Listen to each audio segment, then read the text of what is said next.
¿Cómo estás? Hola Gisela y Santiago, un gusto volver a saludarlos. Es un placer siempre escucharte. César, ahora al final ya de esta cuarentena, ¿no? Y ya entrando en la, como le dicen, en la post-cuarentena o en la post-pandemia, ¿cómo has visto? Hablamos, me acuerdo, hace 1 o 2 meses, ¿no? Cuando comenzaban los 120 días, hablamos de los problemas de los impuestos, pero esto también ha traído un problema en la recaudación. Voy a empezar por el otro lado, ¿no? Y en un cambio en los hábitos de consumo. Entonces, quizás la primera pregunta es, ¿los impuestos no tendrán esta acumulación de impuestos discoordenados, ¿no? ¿No se tendrá que repensar realmente esta vez en un cambio Sí, por profundo del sistema? supuesto, Santiago, la verdad es que la cuarentena trajo un choque de trenes entre la oferta y la demanda. Eso significa que la demanda disminuyó por efecto de la cuarentena, pero también la oferta por efecto de el cese de actividades de muchas empresas. Y esto ha repercutido enormemente en la recaudación, porque obviamente es lógico, muchas empresas no venden, no van a poder pagar impuestos y obviamente que ahora hay que tomar medidas activas tendientes a darle masa muscular a la economía, porque tenemos un problema muy importante más allá de la recaudación, que es la pérdida de empleo. Esta pérdida de empleo va a tener una repercusión en un mayor gasto público, porque el Estado va a tener que participar y estar presente en más IFES, que es el impuesto de emergencia, el ingreso familiar de emergencia, porque obviamente va a quedar mucha gente en la pobreza al perder el empleo. Entonces me parece que hay que tomar, a mi gusto, 5 medidas vinculadas a los impuestos, Anoto. pero muy Sí, concretas. tomamos nota todos, a ver. Sí, sí.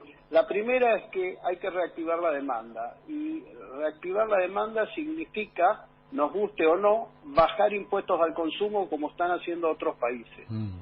¿Y qué impuestos al consumo tenemos? Uno que es el peor de todos, que es ingresos brutos, que no se lo ve, pero que incide en el precio. Otro es impuestos internos para algunos productos.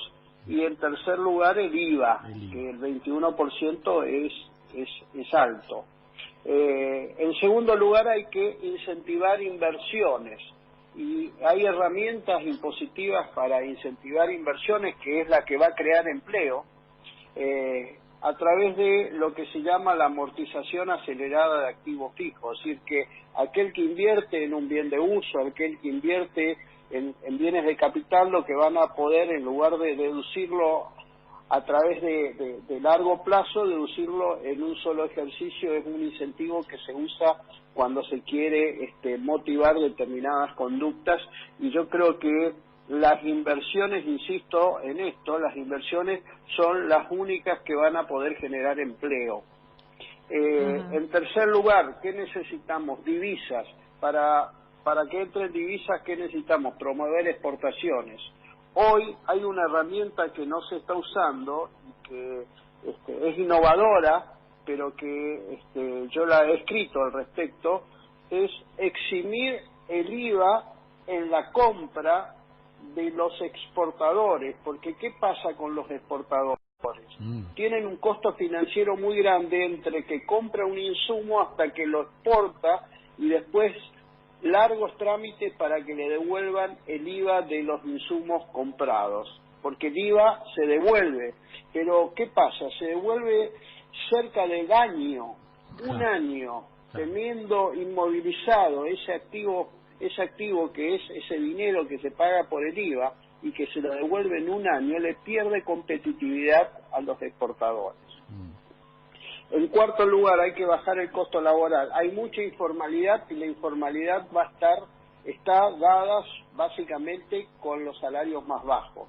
Bueno, hay una herramienta que, si aumentamos el mínimo no imponible de las contribuciones patronales, lo que vamos a poder generar es darle seguridad social a los trabajadores que están en la informalidad, y por el otro lado es una baja del costo laboral para generar más competitividad para las empresas, porque la verdad es que dos empresas, una está en la informalidad y otra paga todos los impuestos y hace todas las retenciones y contribuciones patronales, hay un problema de competitividad muy grande entre una y otra. Claro. Totalmente.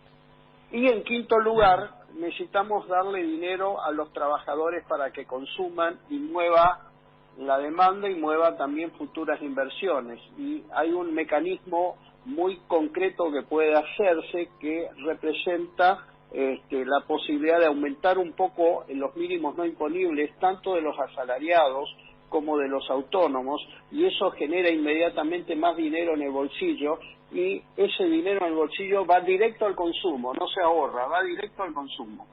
Entonces, es cierto que todo esto tiene costo fiscal, pero la pucha que hemos asumido un costo fiscal con la pandemia. Claro. Lo que hay que lograr ahora es masa muscular en la actividad económica, y esa masa muscular no viene sola, por arte de magia, esperando de brazos cruzados o tratando de tener un plan económico. Hay que tomar medidas concretas tendientes a justamente reactivar esta economía para que no se pierda tantos empleos.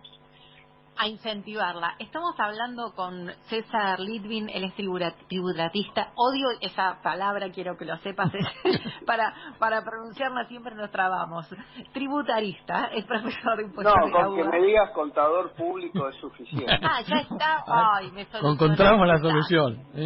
Ya está. Vos sabés, César, que como Entonces, lo tuyo, como en los balances, hay cosas en el micrófono que son dificilísimas, ¿viste? Claro, se te si vos la lengua la pensás bien no traba, es tan como difícil, dice. pero bueno, a la hora de presentar siempre nos trabamos. César, te quería preguntar lo siguiente.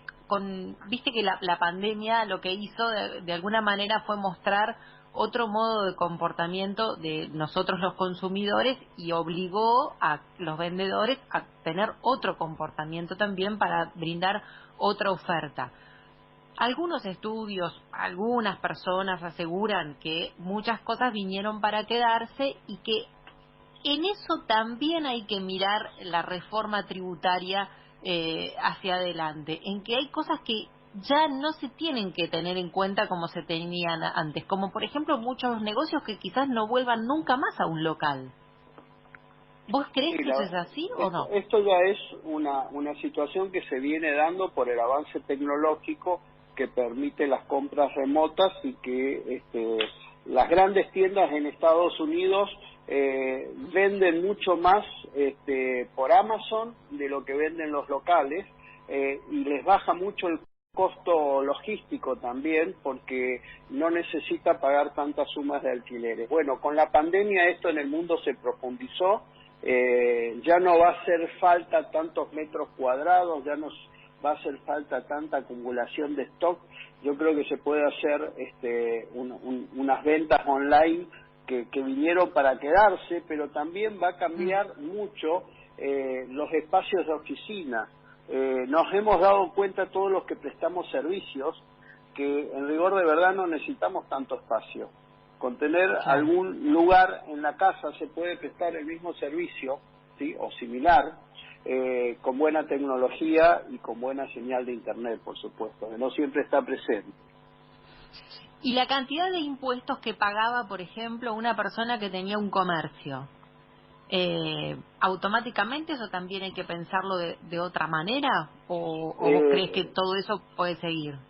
Todo lo que yo dije de 5 medidas es para el corto plazo. Sí. Ahora, hay que reformular, pero no de pico, no de boca, sino que hay que reformular en serio el sistema tributario, porque van a huir las inversiones con nación, provincias y municipios, poniendo una pesada mochila sobre aquel que es contribuyente en cantidad de impuestos y en complejidad de impuestos, porque entre nación, provincia y municipio ya llegamos a los 170 tributos. Es impensable esto en una situación. Fíjense que del otro lado del charco Uruguay tiene un sistema tributario muy sencillo y muy razonable en cuanto al costo que tiene los impuestos en ese país. Con lo cual digo, los países vecinos están en mejor situación que la Argentina, y los países con quienes competimos en nuestros productos también. Por ejemplo, hay que repensar ese impuesto a las exportaciones. Nosotros necesitamos divisas y estamos castigando al exportador, no solamente dándole un tipo de cambio que no existe, sino también además cobrándole un impuesto sobre las exportaciones, un contrasentido. Necesitamos divisa y castigamos al que nos genera divisa. La verdad que hay que reformular todo, porque 11 impuestos representan el 90% de la recaudación, con lo cual están sobrando como 150 tributos.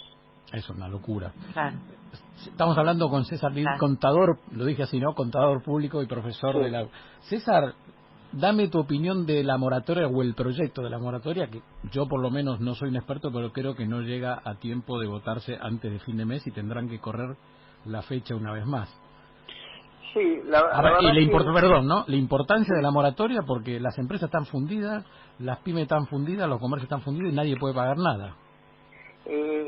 La verdad es que esta extensión de moratoria que intenta ser votada en el Congreso es una buena medida en términos macro, en términos generales, porque para el Estado, si no se dicta esta moratoria, el crédito que tiene se va a hacer incobrable, no lo van a poder pagar. Son 500.000 millones, corregime. Y es posible, sí, no tengo la cifra exacta, pero la cartera de créditos morosa de la FIP supera la total de cartera de crédito del Banco Nación, que es el que tiene más cartera de crédito. Pero esto es normal, esto es lógico, porque obviamente que en situación de crisis aumenta la cantidad de gente que no puede pagar o que no quiere pagar. Claro, la economía en negro, ¿no? La economía en negro, ¿no? Exactamente. Que no se va a digo, la moratoria... ¿Qué te invita, perdón César, qué te invita a incorporarte a estar en blanco? Claro, bueno, ahí quiero apuntar.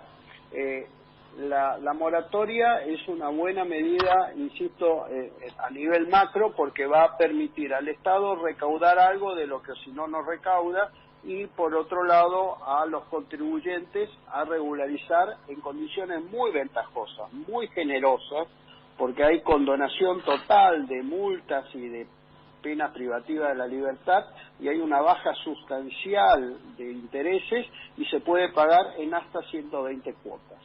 Hay algunos puntos particulares que son polémicos. Por ejemplo, se incorpora ahora en este proyecto a las empresas que no son pymes, y eso me parece bien. Lo que parece mal es que se les impide distribuir utilidades y dividendos por 2 años. Esta es una restricción de derechos que es inexplicable, que no debería existir, y se les impide también operar en el mercado oficial de cambios para determinados pagos al exterior. Eso también me parece que es un absurdo. Otro aspecto cuestionable, y vos, Santiago, me estabas dando pie a esto, sí, es que no establece ningún premio al contribuyente que cumplió, claro, al contribuyente cumplidor, que con mucho esfuerzo, ¿sí? Se encuentran con sus amigos que no han cumplido, tienen un gran beneficio con esta moratoria, y el contribuyente cumplidor con mucho esfuerzo se replantea ver en qué situación está, si cada 2 años, 3 años, hay un premio a aquel que no pagó, porque no quiso o porque no pudo, pero no pagó. Entonces, siempre que existe una norma de estas características que beneficia a algunos contribuyentes, también tiene que dar un beneficio a aquellos que cumplieron.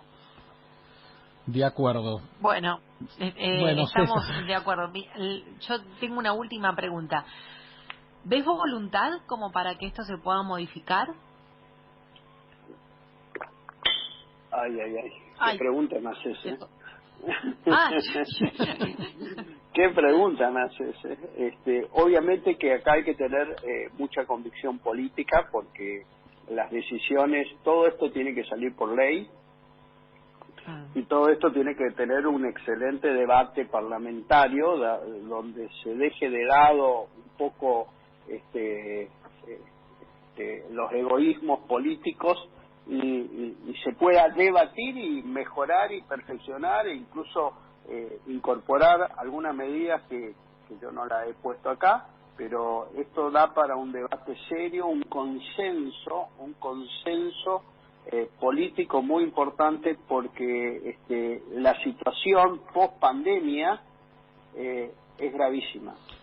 César, muchas gracias. Yo creo que sin un acuerdo, más allá de político, ¿no?, sino de que se den cuenta que son administradores del Estado de turno, esto no va a salir. Gracias por tus 5 puntos.